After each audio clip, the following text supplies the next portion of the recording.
आज से कुछ दिन पहले नेशनल फार्मर्स डे पे, किसान दिवस पे, आम आदमी पार्टी ने एक बहुत बड़ी, बहुत ही महत्वपूर्ण इम्पॉर्टेंट अनाउंसमेंट की थी कि हम देश के किसान को एक और सेवा, एक और सहायता देना चाहते हैं, और वो है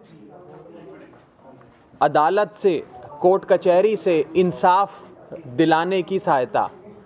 हमारे देश के किसान को हमारे बड़े बुजुर्ग, हमारे नौजवान जो सिंगू बॉर्डर पे बैठे हैं, टीकरी बॉर्डर पे बैठे हैं, हकों की लड़ाई लड़ रहे हैं, संघर्ष कर रहे हैं, उनको लगातार भारतीय जनता पार्टी, भाजपा के नेता कभी आतंकवादी कहते हैं, कभी उन्हें चीन और पाकिस्तान का एजेंट कहते हैं, कभी उन्हें दलाल कहते हैं, न जाने क्या क्या कहते हैं। और बीजेपी के द्वारा इस पूरे संघर्ष को, इस फार्मर्स मूवमेंट को बदनाम करने के लिए, इसे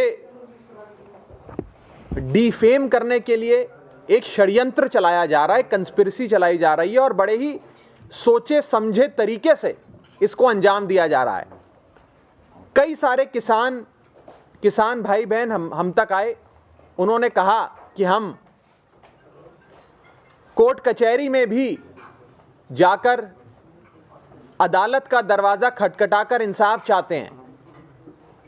और आम आदमी पार्टी ने ये प्रण लिया, ये वचन दिया, ये कसम खाई, सौं चुकी कि हम सब उनकी मदद करेंगे और हर प्रकार की असिस्टेंस, लीगल असिस्टेंस, मदद उनको देंगे। इसी के चलते आज इस प्रेस कॉन्फ्रेंस में हम आपको ये बताना चाहते हैं, एक बहुत इंपॉर्टेंट अनाउंसमेंट करना चाहते हैं कि बीजेपी के 3 बड़े नेताओं के खिलाफ मानहानि का नोटिस, डेफेमेशन का नोटिस जारी कर दिया गया है, और एक एक नेता का नाम और जो कंप्लेनेंट है, जिस किसान की भावनाएं भड़की, जिसकी भावनाएं आहत हुई, जिसकी फीलिंग्स इंजर हुई, वो कौन है जिसने इन नेताओं के खिलाफ केस डाले हैं, उसके बारे में मैं आपको बताना चाहूंगा। जो 3 बीजेपी के बड़े नेता हैं जिनके खिलाफ आज डेफेमेशन नोटिस, मानहानि का मुकदमे के लिए नोटिस भेजा गया है, उन 3 नेताओं के नाम है, पहला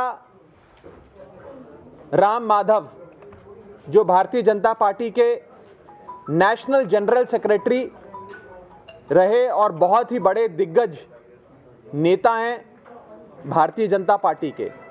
दूसरे बड़े नेता हैं नितिन पटेल, ये गुजरात के डिप्टी चीफ मिनिस्टर हैं भारतीय जनता पार्टी के। जब मोदी जी गुजरात के मुख्यमंत्री थे, उस समय भी नितिन पटेल जी एक बहुत बड़े मंत्री मोदी जी के कैबिनेट में भी थे। तो दूसरे व्यक्ति, दूसरे नेता जिनके खिलाफ ये डेफेमेशन नोटिस जारी किया गया है, उनका नाम है नितिन पटेल, जो गुजरात के डिप्टी चीफ मिनिस्टर हैं। और तीसरा नाम है भारतीय जनता पार्टी के वरिष्ठ नेता और सेंट्रल गवर्नमेंट के मिनिस्टर, केंद्र में उनके मंत्री गिरिराज सिंह का। इन 3 नेताओं ने लगातार ये बयान दिए कि देश का किसान आतंकवादी है, या देश के किसान को चीन और पाकिस्तान फंड कर रहा है। ये कहा गया कि ये जो किसानों का संघर्ष है, इसे विदेशी ताकतें चला रही हैं, और ये सारी चीज़ें एक कंस्पिरेसी के तहत, एक सोची समझी साजिश के तहत कही गई हैं। तो ये नोटिस है जो नितिन पटेल जी को जारी किया गया है।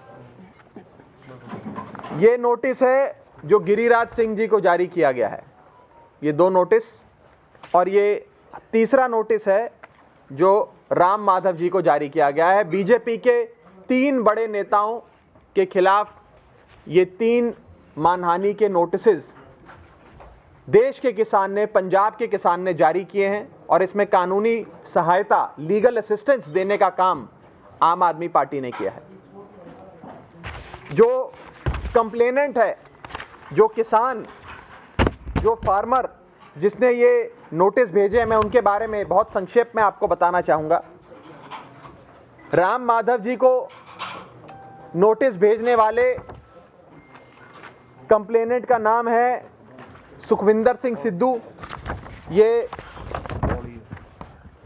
ये संगरूर से आते हैं और इनका वहाँ पे 20 एकड़ की ज़मीन है, अपनी खेती करते हैं, फसल बोते हैं और ये 26 नवंबर से 26 दिसंबर तक यानी कि पूरा एक महीना सिंगू बॉर्डर पे रहे, वहीं रात बिताई, खुले आसमान में सोए और संघर्ष किया। दूसरे